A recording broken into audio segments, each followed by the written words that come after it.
RS football ഫാമിന്റെ പുതിയ വീഡിയോയിലേക്ക് എല്ലാ മനഃപക്ഷർക്കും സ്വാഗതം. നമ്മൾ ഇന്ന് സംസാരിക്കാൻ പോകുന്നത് വേൾഡ് കപ്പിൽ റൗണ്ട് ഓഫ് 32 മത്സരങ്ങൾ ആരംഭിച്ചിരിക്കുകയാണ്. അപ്പോൾ എല്ലാവരും ഉറ്റുനോക്കുന്ന രണ്ടാമത്തെ മത്സരമായ ബ്രസീൽ വിസ ജപ്പാൻ ഇന്ന് രാത്രി ഇന്ത്യൻ സമയം 10:30 നടക്കാൻ പോകുന്നത്.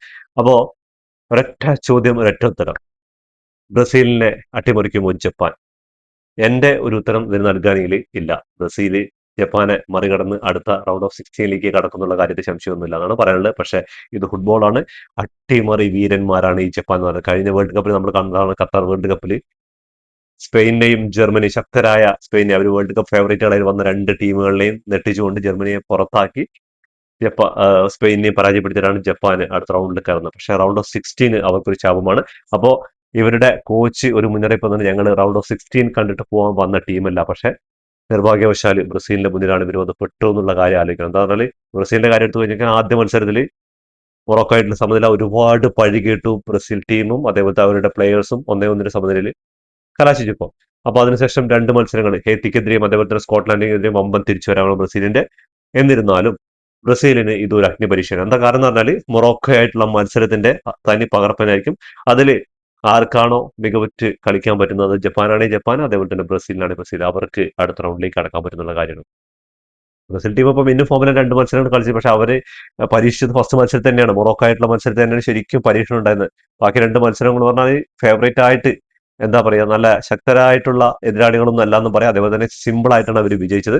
അപ്പോ ഇനി ജപ്പാനായിട്ട് എന്താണ് കാത്തിരിക്കുന്നത് ബ്രസീൽ ഫാൻസിന് എന്നുള്ള കാര്യമാണ്. എന്നാൽ ഈ ഒരു മത്സരം നോക്കൌട്ട് റൗണ്ടാണ്. ഇനി മത്സരങ്ങളില്ല. ഇതിൽ പരാജയപ്പെടുക അല്ലെങ്കിൽ 90 മിനിറ്റ് ഗോൾ ചെയ്ത സമനിലയിൽ പോയി കഴിഞ്ഞാൽ എക്സ്ട്രാ ടൈം പെനാൽറ്റി ഷൂട്ടൗട്ടിലാണ് വിധി നിർണ്ണയിക്കുക. അപ്പൊ എന്തായാലും തീർച്ചയായിട്ടും കൈ മെയ് മറന്ന് കളിക്കണം. എന്താ പറഞ്ഞാൽ ഈ നോക്കൌട്ട് റൗണ്ടിൽ തന്നെ ബ്രസീലും ജപ്പാനും അതേപോലെ തന്നെ നെതർലാൻഡും മൊറോക്കോ അങ്ങനെയുള്ള ടീമുകളൊക്കെ വന്നിട്ടുണ്ട്. അപ്പോൾ ഈ ഫിക്ചറിന്റെ കാര്യം ആലോചിക്കുമ്പോൾ ഭയങ്കര, അതേപോലെ തന്നെ ജർമ്മനിയും ഫ്രാൻസൊക്കെ ക്വാർട്ടർ ഫൈനലിൽ റൗണ്ട് ഓഫ് 16 വരുന്നുണ്ടെന്നുള്ള കാര്യം ആലോചിക്കുമ്പോൾ ശരിക്കും എന്താണ്, മിക്ക പുലികളും ഫസ്റ്റ് റൗണ്ടും അതേപോലെ റൗണ്ട് ഓഫ് 32 റൗണ്ട് ഓഫ് 16 ഒക്കെ കഴിയുമ്പോൾ തന്നെ പുറത്താവുന്നുള്ള കാര്യം സംശയമൊന്നുമില്ല. അപ്പൊ അത് ഇനി ആരൊക്കെയാണെന്ന് കാത്തിരുന്ന് കാണാം. മൊറോക്കോ നെതർലാൻഡ് വരുന്നുണ്ട്, അതേപോലെ തന്നെ ജപ്പാൻ വിസസ് ബ്രസീൽ. അപ്പൊ ഈ മത്സരത്തിൽ നോക്കുകയാണെങ്കിൽ ജപ്പാനും ബ്രസീലായിട്ട് ഇതിനു മുമ്പ് നടന്ന് കഴിഞ്ഞ 2025 ഒക്ടോബറിലായിരുന്നു. ആദ്യ ഹാഫിൽ 2 ഗോളിന് പുറകിൽ പോയ ജപ്പാൻ സെക്കൻഡ് ഹാഫിൽ 3-2 തിരിച്ചു വരികയാണ്. ബ്രസീലിന്റെ ഭക്തവൈരികളൊക്കെ ഇരുന്ന് കളി കണ്ടപ്പോൾ 2 ഗോൾ അടിച്ചപ്പോൾ പോയി കിടന്നുറങ്ങി. പക്ഷെ പിറ്റേ ദിവസം രാവിലെ അവരെ സന്തോഷിപ്പിക്കുന്ന ഒരു ന്യൂസാണ് വന്ന് 3-2 വിജയിച്ചു. അല്ലാത്ത ട്രോളുകളായിരുന്നു ബ്രസീൽ ടീം. പക്ഷെ ബ്രസീൽ ടീമിൽ അന്നുള്ള ഡിഫൻസ് ഒന്നല്ല ഇന്നുള്ളത്. ബ്രസീലിന്റെ ഒരു കിടിലൻ ഡിഫൻസ് ആണ്. ഗബ്രിയേലും അതേപോലെ തന്നെ മാർക്കീനസും നയിക്കുന്ന, അതേപോലെ തന്നെ അലിസൺ ബക്കർ ഗോൾ കീപ്പറായി നിൽക്കുന്ന ഡിഫൻസ് കട്ടിയാണ്. അതിൽ യാതൊരു സംശയമില്ല. ആകെ ഒരു ഗോളുകൾ മാത്രമാണ് ഇവർ വഴങ്ങിയിട്ടുള്ളൂ എന്നുള്ള കാര്യമാണ്. അത് മൊറോക്കോയ്ക്കെതിരെയാണ്. അപ്പോൾ ജപ്പാനും മൊറോക്കോയും എന്താണ് ഇവർ തമ്മിലുള്ള വ്യത്യാസം എന്ന് പറഞ്ഞാൽ, കംബാക്ക് അടിക്കാനുള്ള ശക്തിയുള്ള ഒരു ടീമാണ് ജപ്പാൻ. പക്ഷെ ജപ്പാന് ഒരുപാട് പേര് പരുക്കും കാര്യങ്ങളൊക്കെ ഉണ്ട്. അതേപോലെ തന്നെ അവരുടെ ഇപ്പോഴത്തെ പ്ലേ മേക്കറായ കോബോ ചങ്ങായി പരുക്കാണ് ഇപ്പോൾ ടീമിന്റെ കൂടെ ട്രെയിൻ ചെയ്തിട്ടുള്ള. ഈ ചങ്ങായി ടീമിന്റെ കൂടെ പ്രാക്ടീസ് ചെയ്തിട്ടുള്ള കാര്യമൊക്കെ ശരിയാണ്. പക്ഷെ നാളെ എന്തായാലും ടീമിൽ ഉണ്ടാവുമെന്ന് പ്രതീക്ഷിക്കുന്നു. എന്താ കാരണം എന്ന് പറഞ്ഞാൽ ഈ ചങ്ങായാണ് ജപ്പാന്റെ ഒരു പ്ലേ മേക്കിംഗ് ഘടകം എന്ന് പറഞ്ഞാൽ ജപ്പാനീസ് മെസ്സി എന്ന് അറിയപ്പെടുന്ന ചങ്ങായാണ്.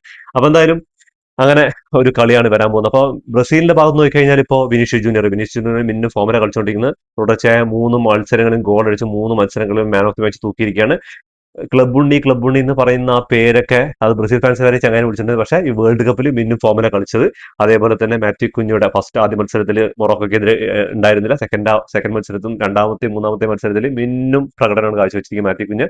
അതേപോലെ തന്നെ ഒരു മിഡ്ഫീൽഡും ഒന്ന് ഉണർന്നു തുടങ്ങിയിട്ടുണ്ട്. അതേപോലെ തന്നെ ഡിഫൻസ് ആണ് എടുത്തു പറയേണ്ടത്. ഡിഫൻസ് എന്ന് പറഞ്ഞാൽ കണ്ടുകെട്ടൻ ഡിഫൻസിന് ഇതുവരെ പരീക്ഷിച്ചതാകെ മൊറോക്കോ മാത്രമാണ്. ഇനി ജപ്പാനും എന്താ പറഞ്ഞാൽ അവരുടെ കൗണ്ടറും കാര്യങ്ങളൊക്കെ നമുക്ക് അത് നന്നായിട്ട് അറിയുന്നതാണ്. ഇതിന് മുമ്പുള്ള വേൾഡ് കപ്പുകൾ കണ്ടിട്ടുണ്ട്. പിന്നെ ഒരു ഇമ്പാക്ട് ഉണ്ടാക്കാൻ പറ്റുന്ന ഒരു ബ്രസീലിന്റെ പ്ലെയർ എന്ന് പറഞ്ഞാൽ അത് നെയ്മർ ജൂനിയർ തന്നെയാണ്. ആള് അവസാന മത്സരത്തിൽ സ്കോട്ട്ലാൻഡിനെതിരെ പകരക്കാരനായിട്ട് ഇറങ്ങിയിട്ടുണ്ടായിരുന്നു. 981 ദിവസങ്ങൾ, 2.5 കൊല്ലത്തിന് ശേഷം ബ്രസീൽ കുപ്പായത്തിൽ ആള് ഇറങ്ങണം. എന്താ പറയുക, സ്കോഡ് അനൗൺസ് ചെയ്യുമ്പോൾ ടീമിൽ ഇടം പിടിച്ചാലും അതിനു മുമ്പുള്ള മൊറോക്കോക്കെതിരെയും അതേപോലെ ഹേത്തിക്കെതിരെയുള്ള മത്സരത്തിൽ നിന്ന് ഇറങ്ങാൻ പറ്റില്ല. അപ്പോൾ എല്ലാവരും പറഞ്ഞു വർക്ക് ഫ്രം ഹോം ആണോ ബ്രസീലിൽ നെയ്മറിന് എടുത്തിരിക്കുന്നത്. പക്ഷെ കാർലോ അഞ്ചലോട്ടിക്ക് ഒരു പ്ലാൻ ഉണ്ടായിരുന്നു. 3 മത്സരങ്ങൾ എന്തായാലും വിജയിക്കുക, അവർ അടുത്ത റൗണ്ടിൽ കയറുന്നുണ്ട്. പക്ഷെ അടുത്ത റൗണ്ടിന് മുന്നായിട്ട് ആൾക്കൊരു സ്റ്റാർട്ടിംഗ് 11 പൊസിഷൻ കിട്ടണം. അതിനുവേണ്ടി ആൾക്ക് ഒരു 10-20 മിനിറ്റ് കളിക്കാനുള്ള അവസരം കിട്ടി. അതിന് എന്താ കാരണം എന്ന് പറഞ്ഞാൽ ഈ ചങ്ങായി അനുഭവിച്ച വേദനകളും കാര്യങ്ങളൊക്കെ വല്ലാത്ത ഒരു ഇതാണ്. ഇഞ്ചുറി ഒക്കെ കഴിഞ്ഞ് ഇത്രയും കാലം ഒരുപാട് പരിഹാസങ്ങളും കാര്യങ്ങളൊക്കെ ഏറ്റുവാങ്ങിയിട്ടുള്ള ഒരു പ്ലെയറാണ്. പക്ഷെ ഇയാള് ജപ്പാനെതിരെ നേടിയത് ഏകദേശം 5 മത്സരങ്ങളിൽ നിന്ന് 8 ഗോളും 3 അസിസ്റ്റുമാണ്. ജപ്പാനെതിരെ എപ്പോഴും ഇയാൾ ഇങ്ങനെയുള്ള പ്രകടനങ്ങൾ കാഴ്ചവെക്കുമ്പോൾ കാർലോ ആഞ്ചലോട്ടി ഇത് കണ്ടില്ലെന്ന് എടുക്കില്ല. മിക്കവാറും സ്റ്റാർട്ടിംഗ് ലെവലിൽ ഇല്ലെങ്കിലും ഹാഫ് ടൈമിന് ശേഷം എന്തായാലും നെയ്മർ ജൂനിയർ കളത്തിലുണ്ടാവും. ചിലപ്പോൾ നെട്ടിച്ചുകൊണ്ട് സ്റ്റാർട്ടിംഗ് ലെവലിൽ ഇടം പിടിച്ചാലും സ്റ്റാർട്ടിംഗിൽ ചിലപ്പോൾ ഹാഫ് ടൈം വരെയൊക്കെ കളിപ്പിച്ച് ഒരു 60-70 മിനിറ്റ് വരെയൊക്കെ കളിപ്പിക്കാനും ചാൻസ് ഉണ്ട്. അപ്പൊ നെയ്മറിന്റെ കാര്യം എന്ന് പറഞ്ഞാല് നെയ്മർ ഈ പരിക്കിന്റെ പിടിയിലായിട്ട് ബ്രസീൽ ഇപ്പോൾ നല്ലൊരു സ്ക്വാഡാണ്, നല്ലൊരു ഇതിൽ പോയിക്കൊണ്ടിരിക്കുക. അതിൽ നെയ്മർ കൂടി വന്നു കഴിഞ്ഞാൽ ആ മിഡ്ഫീൽഡിൽ കുറച്ചുകൂടെ ക്രിയേറ്റീവായി കളിക്കാനും അറ്റാക്കിങ് നല്ല ത്രൂ പാസുകളും കാര്യങ്ങളൊക്കെ, അതേപോലെ ഫ്രീ കിക്കുകൾ എടുക്കൽ, അതേപോലെ തന്നെ കോർണർ കിക്കുകൾ എടുക്കാനൊക്കെ നെയ്മർ ജൂനിയർക്ക് നല്ല പടവുണ്ട്, നമുക്ക് എല്ലാവർക്കും അറിയുന്ന കാര്യമാണ്. അപ്പോൾ അതിനൊക്കെ ഉപകാരപ്പെടും. പക്ഷെ എത്ര മിനിറ്റ് ആണ് ബ്രസീലിന് വേണ്ടിയിട്ട് നെയ്മർ ജൂനിയർ നാളെ കളിക്കാന്ന് കണ്ടു തന്നെ അറിയണം. അതേപോലെ തന്നെ ഏറ്റവും അലട്ടുന്ന ഒരു കാര്യം എന്ന് റഫീനയുടെ പരുക്കന്. റഫീനയ്ക്ക് പകരം റയാനായിരുന്നു വന്നിട്ടുണ്ടായിരുന്ന അവസാന മത്സരത്തിൽ. റയാന്റെ അത്ര റഫീനയ്ക്കോളം എത്തിയിട്ടില്ലെങ്കിലും ആള് മികച്ചൊരു പെർഫോമൻസ് തന്നെയാണ് അവസാന മത്സരത്തിൽ കാഴ്ചവെച്ചത്. റഫീനിയ ഇനി എന്ന് വരുന്ന ചിലപ്പോൾ ഈ ഒരു മത്സരമൊക്കെ കഴിഞ്ഞ് ഗ്രൂപ്പ് സ്റ്റേജ് ഒക്കെ കഴിഞ്ഞ ശേഷം ചിലപ്പോൾ ഇനി മുന്നോട്ട് പോവുകയാണെങ്കിൽ എവിടെയാണ് കളിക്കുക എന്നുള്ളത് ഒരു പിടിയിലാണ് നിൽക്കുകയാണ്. എന്തായാലും ഇതൊരു സന്തുലിതമായ ഒരു ടീമാണ് ഇപ്പോൾ കളിച്ചുകൊണ്ടിരിക്കുന്നത് കാർലോ ആഞ്ചലോട്ടി. പക്ഷേ ആൾക്ക് ജീവൻ മരണ പോരാട്ടമാണ് ജപ്പാൻ എന്ന് പറയുന്നത്. അപ്പോൾ ബ്രസീലിന് ഒരു മുന്നറിയിപ്പ് നൽകിയിരിക്കുകയാണ് ബ്രസീലിയൻ ലെജൻഡായ സീക്കോ. എന്താ പറയുക, സീക്കോയും ജപ്പാനും തമ്മിൽ വളരെ വൈകാരികമായ ഒരു ബന്ധമുണ്ട്. എന്താ പറയുക, 2002-2006 കാലഘട്ടത്തിൽ ജപ്പാനെ പരിശീലിപ്പിച്ച കോച്ചാണ്, ബ്രസീലിയൻ കോച്ചാണ്. അതിൽ തന്നെ 2002-ലോ 2004-ലോ ഏഷ്യൻ കപ്പ് ജേതാക്കളായിട്ടുണ്ട് ജപ്പാൻ. അതേപോലെ തന്നെ 2006-ൽ വേൾഡ് കപ്പ് യോഗ്യത നേടിക്കൊടുത്ത കോച്ചാണ്. അപ്പോ ഒന്ന് കരുതിയിരുന്നോ ജപ്പാൻ എന്ന് പറഞ്ഞിട്ടുണ്ട്. അപ്പൊ അതിൽ തന്നെ എല്ലാം ഉണ്ട് എന്നുള്ള കാര്യമാണ്. ജപ്പാന്റെ എന്ന് പറഞ്ഞാൽ അവരുടെ ഫുട്ബോൾ തന്നെ വേറെയാണ്. അത് നമുക്ക് സ്റ്റേഡിയത്തിലും അതേപോലെ തന്നെ അവരുടെ കാണികളിലും നോക്കി കഴിഞ്ഞാലും അവരുടെ കടലാസിൽ അവരുടെ കോച്ച് ചെയ്യുന്ന ഓരോ പരിപാടികളൊക്കെ ഉണ്ടല്ലോ. അതിലാണ് ഇപ്പോൾ നെതർലാൻഡിനെതിരെ കണ്ടില്ലേ, അവസാന മിനിറ്റിൽ ഗോൾ തിരിച്ചു വരികയാണ്. ഒരു ആദ്യ ഗോൾ അടിക്കുന്നു, പിന്നെ തിരിച്ചടിക്കുന്നു, പിന്നെ അടിക്കുന്നു, പിന്നെ നെതർലാൻഡിനെതിരെ 2-2 സമനില. അതേപോലെ തന്നെ സ്വീഡനെതിരെ സമനില. അതേപോലെ ടുണീഷ്യക്കെതിരെ 4 ഗോളിന്റെ ഗംഭീര വിജയം നേടിയിട്ടുള്ളത്.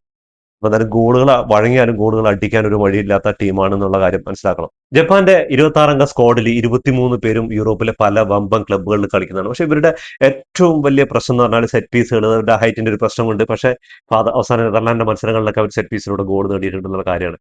അപ്പോ ഇവർക്ക് ഉള്ള ഏറ്റവും വലിയ സവിശേഷത എന്ന് പറഞ്ഞാൽ ഇവര് അറ്റാക്കിങ്ങിന് പോകുന്നത് ഒരു ഫോർമേഷനിലായിരിക്കും. പക്ഷെ ഡിഫൻസിലേക്ക് വരുന്ന വേറൊരു ഫോർമേഷൻ. അത് മറ്റുള്ള ടീമുകളെ ഭയങ്കരമായിട്ട്, അതേപോലെ കൗണ്ടറിലേക്ക് പോകുമ്പോൾ വേറൊരു ഫോർമേഷനായിരിക്കും. അതേപോലെ പാസ് പൊസിഷൻ വെച്ച് കളിക്കുന്ന സമയത്ത് അവർ വേറൊരു ഫോർമേഷനിലായി കളിക്കുക. അവർ പെട്ടെന്ന് ആ ഒരു അറ്റാക്കിങ്ങും അതേപോലെ തന്നെ ഈ കൗണ്ടറും കാര്യങ്ങളൊക്കെ നേടുന്നതിൽ ഭയങ്കര ഇമ്പാക്ട് ഉണ്ടാക്കാൻ പറ്റുന്ന ഒരു പ്ലെയറാണ്. അപ്പൊ ആ ഒരു കൗണ്ടറിനെ എങ്ങനെയാണ് അഞ്ചലോട്ടി തടഞ്ഞു നിർത്തുക, അതേപോലെ തന്നെ അവർക്കെതിരെ എങ്ങനെ ഗോളുകൾ നേടുന്നതാണ് നമ്മൾ കണ്ടറിയേണ്ടത്. അപ്പൊ ഈ മരണ പോരാട്ടത്തിൽ നിന്ന് ജപ്പാനെ മറികടന്ന് ബ്രസീൽ റൗണ്ട് ഓഫ് 16ലേക്ക് കയറോ ഇല്ലെന്ന് നിങ്ങൾ കമന്റ് ബോക്സിൽ രേഖപ്പെടുത്തുക. നിങ്ങളുടെ വിലപ്പെട്ട നിർദ്ദേശങ്ങളും കമന്റ് ബോക്സിൽ രേഖപ്പെടുത്താൻ മറക്കരുത്.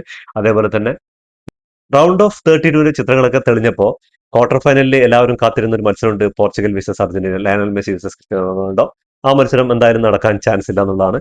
അപ്പൊ ഇനി അവർ ഏറ്റുമുട്ടുകയാണെങ്കിൽ ഫൈനലിലാണ്. പക്ഷേ അതിനു മുമ്പ് വേറെ ബദ്ധവൈരികളായ 2 ടീമുകൾ ഏറ്റുമുട്ടാൻ ചാൻസ് ഉണ്ട്. റൗണ്ട് ഓഫ് 32-ഉം 16-ഉം പ്രീ ക്വാർട്ടറും ക്വാർട്ടറും കഴിഞ്ഞ് സെമി ഫൈനലിൽ വരികയാണെങ്കിൽ, ഈ 2 ടീമും പരാജയപ്പെടാതെ വരികയാണെങ്കിൽ അവർ നേരിടാൻ പോകുന്ന ആരെന്ന് പറഞ്ഞാൽ സാക്ഷാൽ ലയണൽ മെസ്സിയുടെ അർജന്റീന, നെയ്മർ ജൂനിയറുടെ ബ്രസീലിനാണ് നേരിടാൻ പോകുന്നത്. അപ്പൊ എന്തായാലും തീപ്പാറിയ ഒരു പോരാട്ടം തന്നെയായിരിക്കും. അപ്പൊ അതിനു വേണ്ടിയായിരിക്കും എല്ലാ ഫുട്ബോൾ ആരാധകരും കാത്തിരിക്കുന്നത്. അതിനുശേഷം പോർച്ചുഗൽ ആ സൈഡിൽ നിന്ന് വരികയാണെങ്കിൽ പോർച്ചുഗൽ വിസസ് ലയണൽ മെസ്സി, അല്ലെങ്കിൽ പോർച്ചുഗൽ വിസസ് നെയ്മർ ജൂനിയറുടെ ബ്രസീൽ, അങ്ങനെ ഒരു മത്സരം വരാൻ വേണ്ടി എല്ലാ ഫുട്ബോൾ ആരാധകരും കാത്തിരിക്കും. അതാകുമ്പോൾ ത്രില്ലാണ്. സെമി ഫൈനലിൽ ഒരു ത്രില്ല്, ഫൈനലിൽ ഒരു ത്രില്ല് വേറെ ലെവലായിരിക്കും. അപ്പോൾ ബ്രസീലിന്റെ മുന്നോട്ട് പോക്ക് ഏതൊക്കെയാണ് ഇനി മത്സരങ്ങൾ നമുക്ക് നോക്കി കഴിഞ്ഞാൽ, ബ്രസീലിന്റെ മുന്നോട്ടുള്ള പ്രയാണം നോക്കുകയാണെങ്കിൽ ഇപ്പോൾ റൗണ്ട് ഓഫ് 32-ൽ ജപ്പാനാണ് എതിരാളി. ഇനി 16ലേക്ക് കടക്കുകയാണെങ്കിൽ അവിടെ സാക്ഷാൽ ഹാലൻഡിന്റെ നോർവേ ആണ്.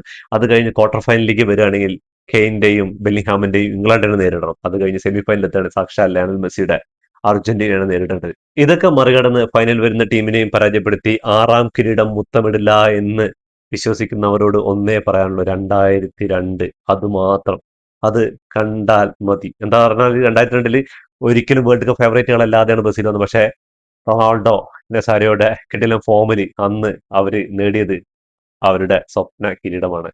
അതിനുശേഷം ഇതുവരെ ഒരു വേൾഡ് കപ്പ് ചുംബിക്കാനായിരുന്നു. അപ്പോൾ ഇന്നത്തെ വിജയം ആ ഒരു വേൾഡ് കപ്പിലേക്കുള്ള പടി തുറക്കലാവട്ടെ എന്ന് പ്രതീക്ഷിക്കുന്നു. പക്ഷേ ജപ്പാൻ അട്ടിമറി വീരന്മാരാണ്, അവരെയും സൂക്ഷിക്കണം. അപ്പോൾ ഇതോടുകൂടി വീഡിയോ അവസാനിക്കുന്നു. ഫുട്ബോൾ ലോകത്തെ പുതിയ വിശേഷമായി വീണ്ടും കാണാം. ഈ വീഡിയോ ഇഷ്ടപ്പെട്ടാൽ ലൈക്ക് ചെയ്യുക, ഷെയർ ചെയ്യുക, സബ്സ്ക്രൈബ് ചെയ്യുക.